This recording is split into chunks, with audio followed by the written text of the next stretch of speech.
que há de mais assustador nesse capítulo da delação do Mauro Cid sobre a tentativa de golpe é que as revelações do ex-ajudante de ordens, elas são inacreditavelmente críveis. Se você liga esses segredos que foram testemunhados pelo Mauro Cid com episódios que marcaram o isolamento do Bolsonaro depois da derrota para o Lula, o que se constata é que o Palácio do Planalto foi o Palácio da Alvorada, que é a residência onde estava lá isolado o Bolsonaro, foi convertido numa espécie de chocadeira do ovo da serpente que tentou dar o bote em 8 de janeiro. No final de novembro, é muito interessante a gente recordar os fatos. No final de novembro, depois de uma visita ao Bolsonaro, o general Braga Neto, que foi o vice na chapa derrotada, ele parou o carro no cercadinho do Alvorada para conversar ali com um grupo de bolsonaristas e ele falou: vocês não percam a fé, é só o que eu posso falar para vocês agora. Um timbre enigmático, aí ele pediu paciência, né? Ficou entendido ali, Fabíola, final de novembro, que o bunker do Alvorada estava planejando um apocalipse. Um dia depois esse lero-lero do Braga Neto, o Valdemar Costa Neto, que é o dono do Partido Liberal, ele disse, isso ele disse claramente em público, disse que foi pressionado pelo Bolsonaro, num encontro também lá no Alvorada, para ingressar com uma ação no TSE questionando algo como 250 mil urnas antigas que foram usadas pelo TSE nas eleições de 2022. Na semana seguinte, ele protocolou uma ação questionando essas urnas. Foi rejeitada a ação, rendeu uma multa ao PL de 22,9 milhões de reais, e ficou claro ali, Fabiola, que o plano golpista do Bolsonaro passava pelo questionamento ao resultado das urnas. Aí, numa live que foi ao ar na véspera da fuga do Bolsonaro para a Flórida, nessa live o Bolsonaro soou como se lamentasse não ter conseguido apoio para o golpe que evitaria a posse do Lula. Ele disse nessa live: eu busquei dentro das 4 linhas se tinha alguma alternativa para isso aí. Isso aí era a eleição do Lula. Ele buscava uma alternativa para reverter a eleição do Lula. Aí ele disse lá, como que desconversando, né, certas medidas têm que ter o apoio do Parlamento, do Supremo, de outros órgãos, de outras instituições. Agora, na delação do Mauro Cid, o ex-ajudante de ordens coloca na mão do Bolsonaro uma minuta golpista. Essa minuta previa a prisão de adversários, a convocação de novas eleições, coisa muito parecida com o documento que a Polícia Federal apreendeu na casa do ex-ministro Anderson Torres. E o Mauro Cid conta que, em dezembro, o Bolsonaro sondou a cúpula militar sobre a viabilidade de uma virada da mesa. Ele descobriu que as minhas Forças Armadas não eram tão suas como ele imaginava. Só o comandante da Marinha, o almirante Almir Garnier, aderiu explicitamente ao golpe. Daí esse timbre lamurioso do Bolsonaro na live que antecedeu a fuga. Eu diria a você, Fabíola, que a Polícia Federal ela não poderia dispor de um roteiro de investigação tão nitidamente esboçado. Encurtam-se os horizontes do Bolsonaro. Ele já está inelegível, já não enxergava 2026. Agora, ele começa a enxergar as grades. E o Bolsonaro, ele sente que ele está às voltas com algo muito grave. Ele vive a síndrome do que está por vir. Ele declarou dias atrás: eu posso discutir qualquer coisa, posso pensar em qualquer coisa, mas se não botar em prática, não tem problema. Isso ele disse semana passada. O Bolsonaro se comporta, Fabíola, mais ou menos como um sujeito que, flagrado no instante que tentava assassinar o pai e a mãe, ele pede ao juiz, na hora do julgamento, perdão para um pobre quase órfão. Então, o esboço da investigação está claro, está nítido. Agora falta a Polícia Federal dar tratos a essa bola, grudar provas, evidências na delação do Mauro Cid. Agora está tudo muito, cada vez mais claro, Fabiola. Olha, a Lucelena, nossa audiência aqui, todo mundo comentando sobre isso, Aguirre. A Lucelena pergunta não, ela afirma que, olha, na minha opinião, essa notícia é muito mais importante do que a história das vacinas, que foi o motivo da prisão, inclusive de Mauro Cid, Nenhuma dúvida. inicial, e das joias. Ela falou assim, essa reportagem do Aguirre Talento deixa claro que nós ficamos a um passo de um golpe. O risco de golpe realmente aconteceu, segundo essa sua reportagem. É isso, Aguirre? Com certeza, isso mostra que realmente estava nos planos ali do entorno de Jair Bolsonaro. Houve uma discussão com o alto comando das Forças Armadas, e se houvesse uma adesão, a gente correria o risco de ter vivido uma tentativa golpista, né? Acho que dificilmente ela iria prosperar, mas causaria ainda mais tensão entre as instituições. Outra coisa que me chama a atenção sobre o relato do CID, é que essas acusações envolvendo Jair Bolsonaro também pegam de surpresa a equipe de Jair Bolsonaro, em torno de Jair Bolsonaro, porque até então havia uma avaliação de que os danos a Bolsonaro estavam controlados, de que Cid teria admitido a parte das joias, mas que não contou nada demais envolvendo Bolsonaro. A gente recebeu informações de que emissários ali do Mauro Cid buscaram tranquilizar o entorno de Bolsonaro e até das Forças Armadas, de que não haveria nenhum general de alta patente envolvido. Então, isso mostra que realmente houve um trabalho ali, de certa forma, de tentar fazer uma redução de danos para que não houvesse uma pressão muito grande sobre o Cid, mas que o Cid, de fato, entregou coisas muito importantes envolvendo Bolsonaro e envolvendo as Forças Armadas.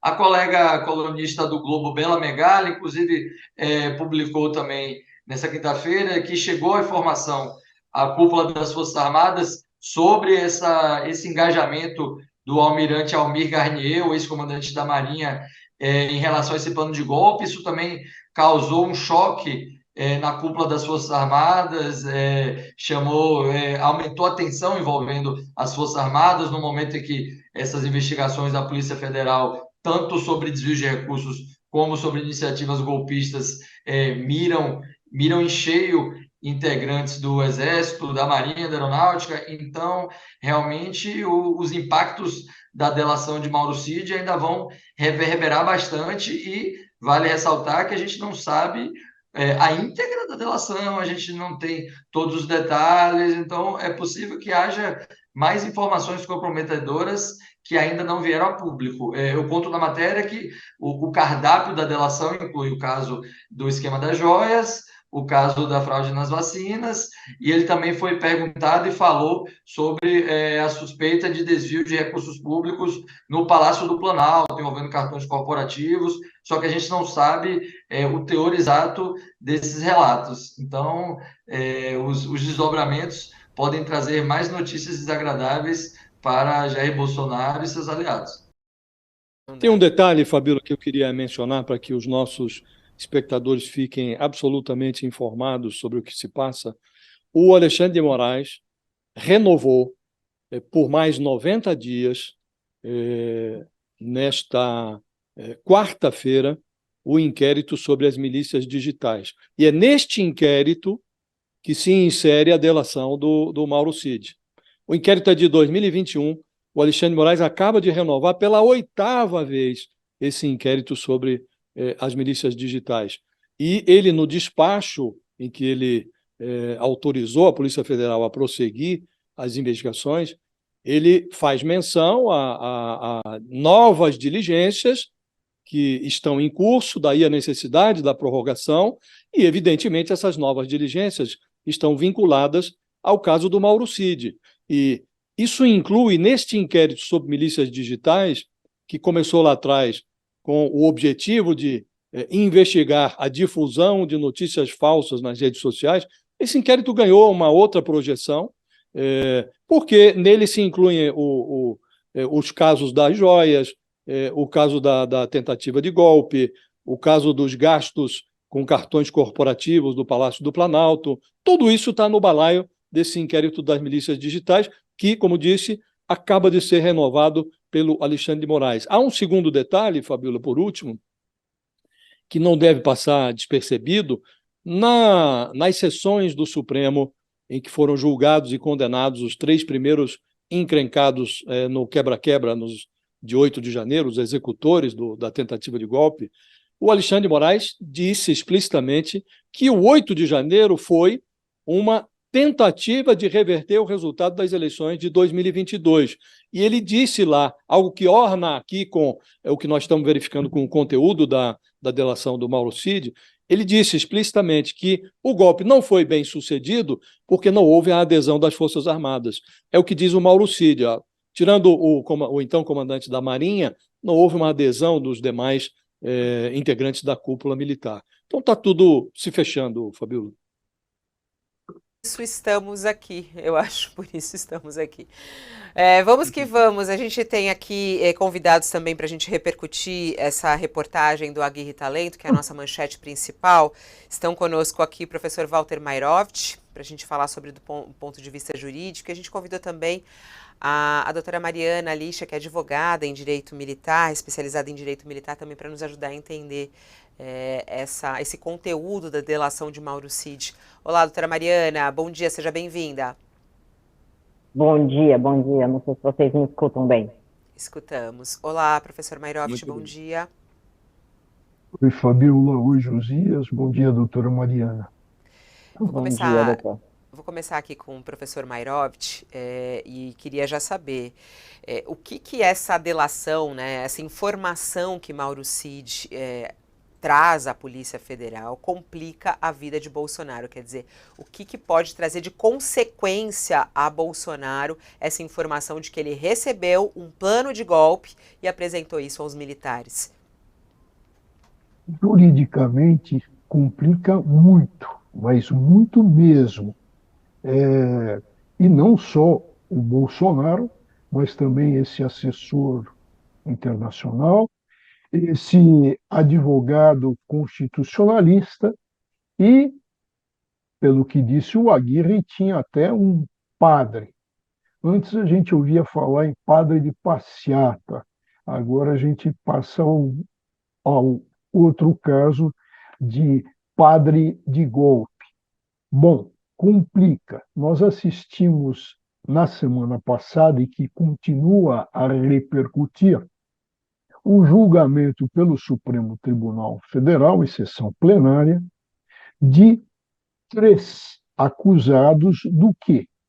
De 2 crimes, eu vou ressaltar, e mais crimes, mas eu vou ressaltar 2, que é a tentativa de abolição do Estado Democrático de Direito. Um crime cuja tutela, atenção, a tutela jurídica é a proteção à democracia.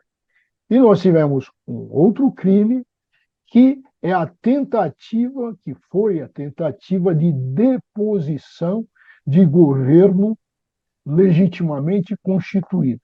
E aí nós temos uma tutela jurídica, não mais da democracia, mas sim do sistema republicano, uma tutela da República. São 2 crimes autônomos e independentes, com a ressalva que o ministro Barroso não entende assim.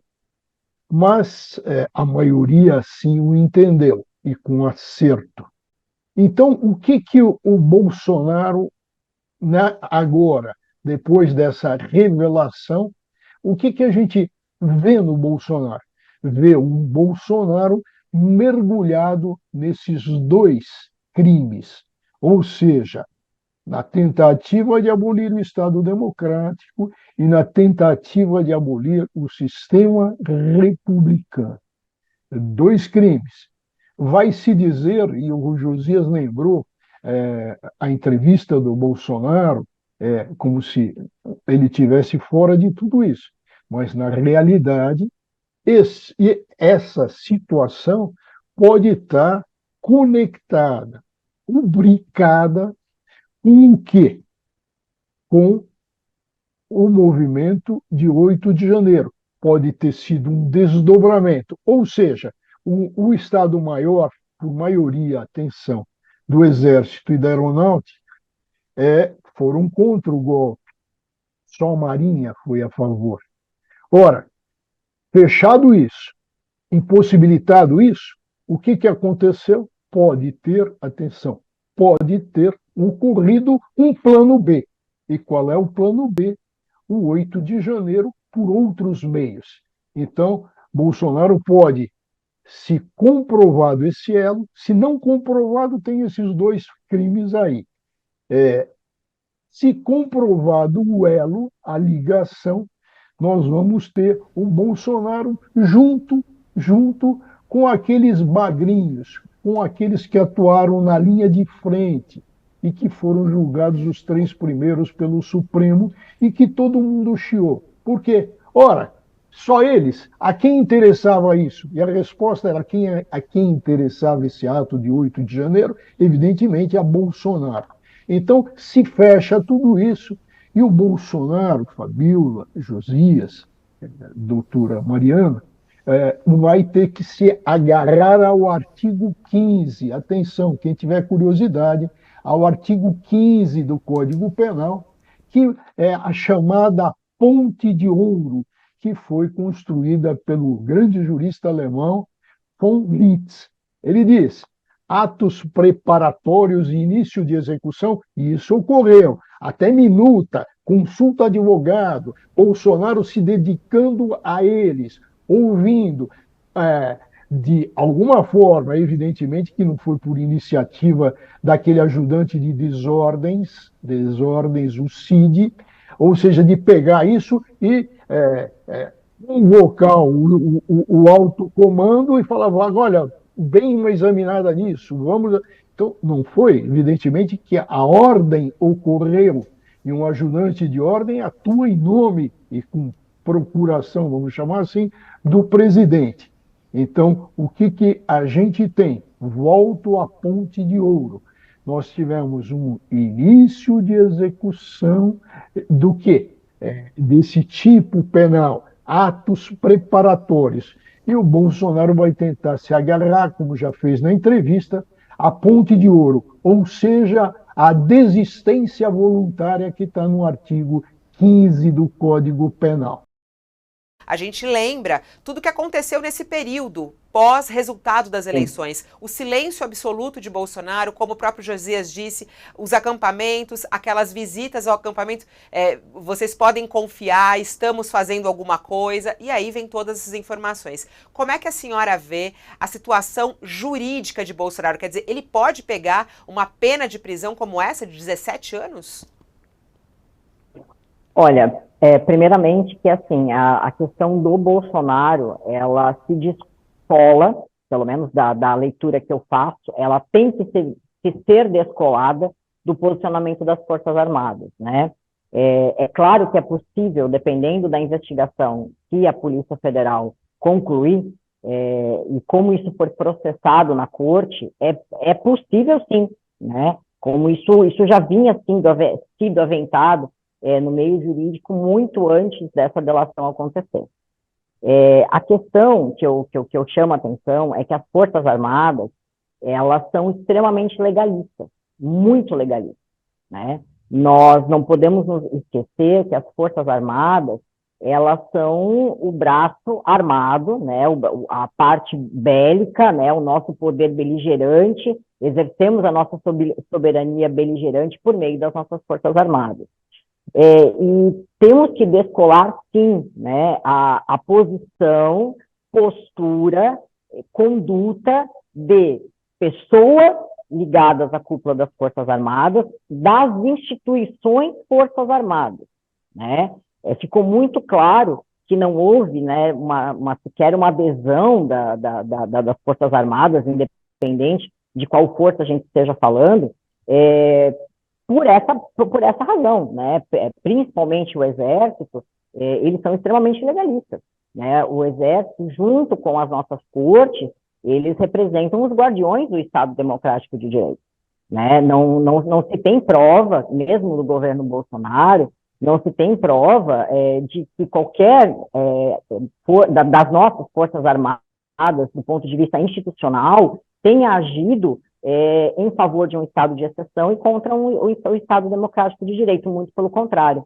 Né? O que a história nos mostrou no próprio governo Bolsonaro é de que houve uma garantia, né, de que o Estado democrático fosse mantido. Então, me parece, né, que o posicionamento de uma pessoa da alta cúpula, uma ou duas pessoas da alta cúpula, me parece que tem mais algumas pessoas que ainda vão aparecer, não reflete, né, e nem pode refletir, esse até o apelo que eu faço, né, não pode refletir no posicionamento das Forças Armadas enquanto instituição. Né? Elas ainda são o braço armado da soberania nacional, é por onde a gente exerce a nossa força beligerante, que é um dos expoentes do poder estatal. Falar sobre o poder, né, eu não sou cientista política, né, os doutores são muito melhores do que eu nisso, até porque se a gente vem de um pensamento desde Foucault até o pensamento de agora, né, do que a gente teve da mudança, né, de um governo de direita para um governo de esquerda, a gente percebe que poder não é só o poder por ele próprio, poder são relações, né? Já nos dizia, a história já nos disse, né? Poder não é só poder, né? Não é o exercício do poder. O poder ele se constrói através de relações. E me parece que o Bolsonaro não logrou êxito nisso, né? Quando ele precisou das relações para poder colocar em prática ou não esse plano, o poder, e aí entre muitas aspas, o poder ele não conseguiu exercer, porque ele não entendeu que o poder é relação. Então, até interessante isso, eu até queria passar a pergunta para o próprio Josias isso, porque eu acho que a nossa audiência aqui quer te ouvir, Josias, sobre isso.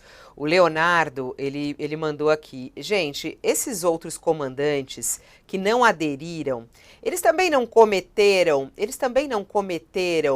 crime de prevaricação? Afinal, eles tiveram ciência de maquinações golpistas do então presidente e não tomaram providências. Ele colocou ali no nosso chat do YouTube. Josias, queria te ouvir, Josias, a respeito disso. Quer dizer, teve prevaricação, Josias, por parte desses que não levaram adiante? Como é que você vê a postura dos militares? A meu ver, houve prevaricação e houve também crime de... alguns militares se acumpliciaram com o Bolsonaro, né? A professora Mariana tem razão quando diz que é preciso separar condutas de instituições. Então, você tem personagens e tem as Forças Armadas. Há as fardas e há a instituição. Eu entendo que alguns poucos oficiais deram às Forças Armadas como um todo uma péssima fama, Fabiola. Houve sim prevaricação. Imagine um oficial de altíssima patente participando de uma reunião com o então presidente da República, não havia ainda ocorrido a transferência de cargo, e o presidente fala abertamente sobre a hipótese de uma virada de mesa, virar a mesa de uma eleição, anular o resultado de uma eleição, eventualmente prender adversários. Obviamente, houve prevaricação. Uma pessoa que participe de uma reunião como essa tem a obrigação de testemunhar que isso ocorreu. E testemunhar de forma consequente seria chamar a polícia. E há casos como o do general Paulo Sérgio Nogueira, por exemplo, que foi comandante, foi ministro da Defesa, comandante do Exército, depois ministro da Defesa.